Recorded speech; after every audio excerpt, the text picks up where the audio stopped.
By the way, I believe we're live on our Facebook page, the KFAB Facebook page, courtesy of our good friend Emily, who is recording our interview with the great Shea Degan. So Shea, here we are. You got this great new facility and everything. Tell me, how did this whole thing get started? I don't even know where to start. I mean, it's so my wife and I had started a security company years ago called 88 Security back in 2003. Let's get you closer there. Back in 2003, and we, as the company was growing, we had some individuals asking about some firearms courses, specifically the concealed carry, program. Right. So Thrasher and I had been buddies for 25 years, and so Trevor puts together the class, and we start offering it through a training division of 88 Security, because we train up our own security officers and that, and we took it quite seriously and really wanted to make certain that the standard was set high. So we started off with that class. Next thing you know, we have people coming back and they're like, hey, that was a fantastic class. Do you guys have any other follow-up course? What about level 2, level 3 handgun? How about carbine? Do you offer combatives?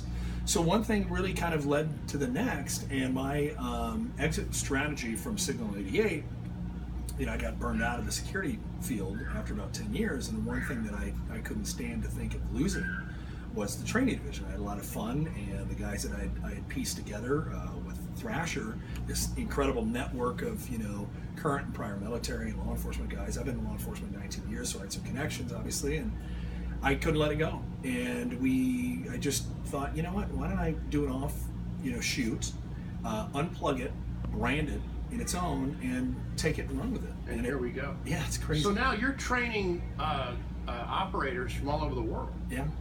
I mean, to give us tell the audience, where people are coming from to get training at 88 Tactical on the professional side. Yeah. No, it's. Can you? No. Some of this stuff has to be top secret stuff. We have, there's some elite forces that we've trained, and I don't think that it's a problem, sharing that information. We've trained up a special forces unit for a full week not too long ago, and then we're one of the preferred vendors for the New York Police Department. They fly us out. And we train up, it's a 37,000 man department, men and women, and we're absolutely honored. They haven't gone outside of their own department and looking for outside training from private companies. So we were very blessed. We have an incredible group of individuals, and I've always said, you're only as successful as the people you surround yourself with, right? So, we just, one thing led to the next, and you end up having an agency, really enjoy the training and speak highly of it, and word travels. Next thing you know, you have another agency that's contacting you, and you're doing more and more contracting. So we do, I would say probably 60% of our business, our revenue stream, is derived from the civilian market. We have 80, 90 different course offerings for civilians. Great. I'm really happy to hear that, because I think that, just in the courses that I've taken, it's made me a more confident guy. Right. It's also, gives me the confidence to know that if something really bad happens, that I can at least try to protect my family before I wet my pants. So. And that's the truth though, is that going through the training, especially the type of training that we offer with our reality behavior-based conditioning, it sets you up for success as best as possible, right? So we get you to a point where it's almost lifelike. Right, we want you to experience something that's pretty darn realistic, so that in the event you run across a life-threatening situation, you can recall back in the training. You can harken back to that training, and it's very similar. Like, okay, I've been here before. I can work through this. But yeah, the confidence that it instills in people, and the great thing is we cover a wide, vast different categories. So from handgun to shotgun to rifle, precision rifle, combatives, the kids anti-bullying, anti-abduction class, the outdoor survival that you've been a part of. You've been a part of a lot of these classes, so you understand the breadth of our offerings. So, and the cool thing is that we're constantly wanting to improve upon that civilian sector, as well as the law enforcement and military sectors. So those courses are going to continue to grow. Yeah, Shea Degan is with us. He is the kingpin here at 88 Tactical, the mastermind. I'm changing my name. In fact, here's what you ought to do. You should put kingpin. I like that. On your name, on your little tag. If I get my wife back here, would you tell her that? Sure. Okay. I'll tell her whatever you want me to tell her. Well, she may cuss. I want her to come back here. You and I are both blessed with really great Yeah, I'll tell you that right now. So when you started dreaming up this facility, how long ago did that happen? And when you first started dreaming it up, did you think, okay, is this really going to happen? Yeah, I don't know. I'm kind of, in that regard, I'm kind of a freak of nature. And immediately I get an image in my head, and it's a direction that I want to run. It's no different with Signal 88. I'm the kind of guy that I didn't do well in school. You know, I always bucked the system, and I wanted to do things on my own. And school was never for me, and I always thought outside of the box. And I just remember starting the security company in Signal 88 Security, I kept telling myself, I don't want to follow this beaten path, right? I've been in law enforcement time and have worked many years in the security industry, and there were a lot of things that I didn't agree with, and I thought it was going down the wrong direction, so the wrong path. But I would talk to friends of mine who were in the security industry as I was building that business, and they were like, you can't do it that way. That's not how the industry operates. And for me, it just drives me that much harder to push forward with what I think the proper way of doing it is. And with 88 Tactical, it was kind of the same thing. I wanted to think outside of the box. I wanted to do something that wasn't the typical traditional shooting range and training, courses. And it's kind of a freakish thing. Well, I want to talk a little bit about the way that you train and teach, just from the civilian side. I have no idea how you handle things from the operator side. Right. But I know that one of the things I've noticed is in the courses that I've been in and talking to people after the fact, the one thing that seems to stand out is that you're not screaming. Nobody's screaming at anybody like it's a boot camp or anything like that. It's in the words of some people, it's really chill, as they say. Yeah. It's just, look, this is the way you need to do this. This is why we do it this way. And now let's all learn how to do this together. And I got to tell you, I just find that much more comfortable. It's easier to learn the things that you want to learn. And I've also done research on other companies that try to do this, and they seem to be screaming at people a lot of screaming. They want to do boot camp. It's like, let's all go back to boot camp. No, let's not go back to boot camp. I think there's a time and a place for it, depending upon what the program is. Listen, you went through our SEER program, not to be confused with folks out there who have military experience and know what survive, evade, resist, escape is. Of course, our civilian versions is survive, endure, respond, excel. 48-hour course, and there's a time and a place for it, but for the most part, we don't want to be doing that. Nobody wants to. The civilians aren't doing this full time, So if they want to learn, in a set of skills in a certain category, in a part-time fashion. They're not going to want to be screamed at and berated and belittled. Yeah. So you mean when I ate that grub worm, I didn't have to? Well, that you did, yeah. Oh. Because we were told you didn't like grub worms, so we're going to make you eat it. Have you had any of your prior students come back and say, you know what, your training kicked in when it needed to? Yeah.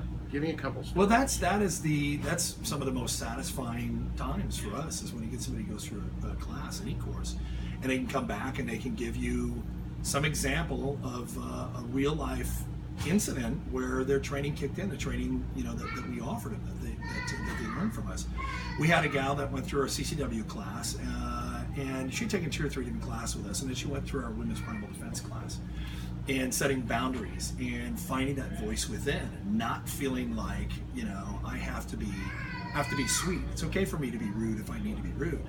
And she had someone following out to a parking lot, and she said she remembers immediately. She had that 6th sense, the hair on the back of her neck was standing up, and she knew what was going on, and the old her would have ignored it and got into the car, and she said the training kicked in, and I turned around and he started closing the gap, the distance, immediately put her hands up and told him to step back in a loud commanding voice, and stopped him dead in his tracks. Wow. And he turned around. Now, whether he was going to do something or not is unknown. However, it was pretty cool to hear that, that training kicked in when it needed to kick in, and she reverted back to the training that she had received. So. Well, just to give the audience an example, I was fortunate to come up to your Tequila facility when you were training putting the Doan volleyball girls through the course. Yeah.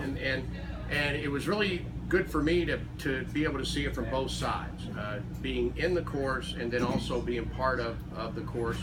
And I saw how the attention to detail behind the scenes, I was very impressed with. I mean, you guys really watch over your students, and you keep meeting to talk about who's this and who's doing what, and does anybody need anything special and stuff. But I'll tell you what really impressed me, and the audience, especially ladies listening, this is why the training works.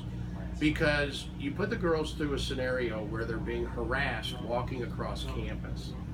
And in courses I've seen in the past, you say, well, when you're walking across a campus, you tell the guy, blah, blah, blah, leave alone. No, you didn't do that.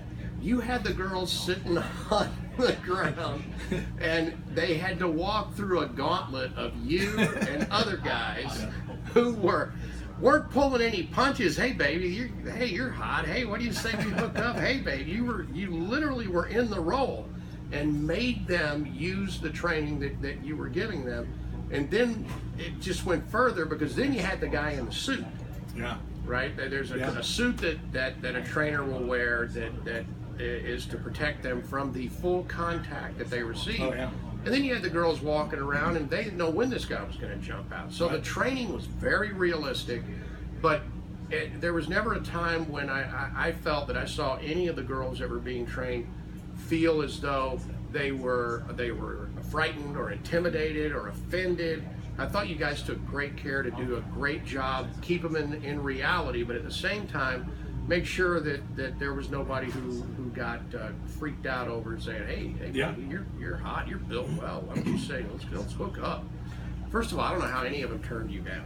Has that ever happened? The girls go, yeah, let's do hook up. Never. Are you kidding me? Never.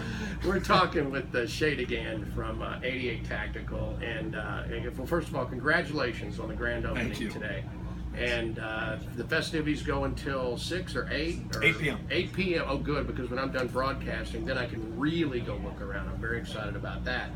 And I got to pick up a couple of med kits. One of the things here at the facility is you can also come in and you can shop. And you have everything I love. It's like I was telling you earlier, if I die, when I die and I go to heaven, this is it right here. This is it right well, here. And what's cool about the equipment that is here, and we've talked about this in the past, is that this isn't just, we just get a group of merchandise and just throw it out there and hope that some of those items stick, right, and that they're good. These are quality products that have been tested by the best, right? So we're not going to go out and buy a product and put it on the shelf if we haven't used and abused it, right? And if we're going to have it out there, we put our stamp of approval on it. So. And what I'll be getting today, I'm going to get a couple of your med kits, which are nice. I was talking with Sean Whittington, about the med kits, and it's a company. You tell them what you want in those kits, they put it in there, they give it to you, and then they're not gigantic. They're actually concealable. Right. So I'm going to pick up a couple of them because I'm going to the conventions. Yeah, well, you're going to need it. You're going to need that. I'm going to the conventions. The moon bats are going to be going wild at the conventions. Yeah, you're going to need some personal security with it. Yeah, no, you want to go?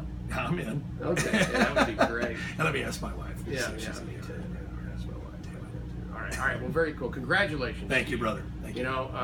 This is one of the great things about America. A man can have a dream, and a man can bring that dream to life if he's willing to put the hard work in. And that's what you've been doing, and that's one of the reasons you're one of my favorite guys. The other one is because you're a really good kisser. I got nothing. I've got nothing of that, baby. Anyway. Thanks, brother. Anyway, Shea Degan, you're a great guy, and God bless you. I'm so happy for you with this new facility. Everybody come out, 88Tactical. It was a great time, man. We'll talk to you in a bit. Thanks, brother. Appreciate it. Take care.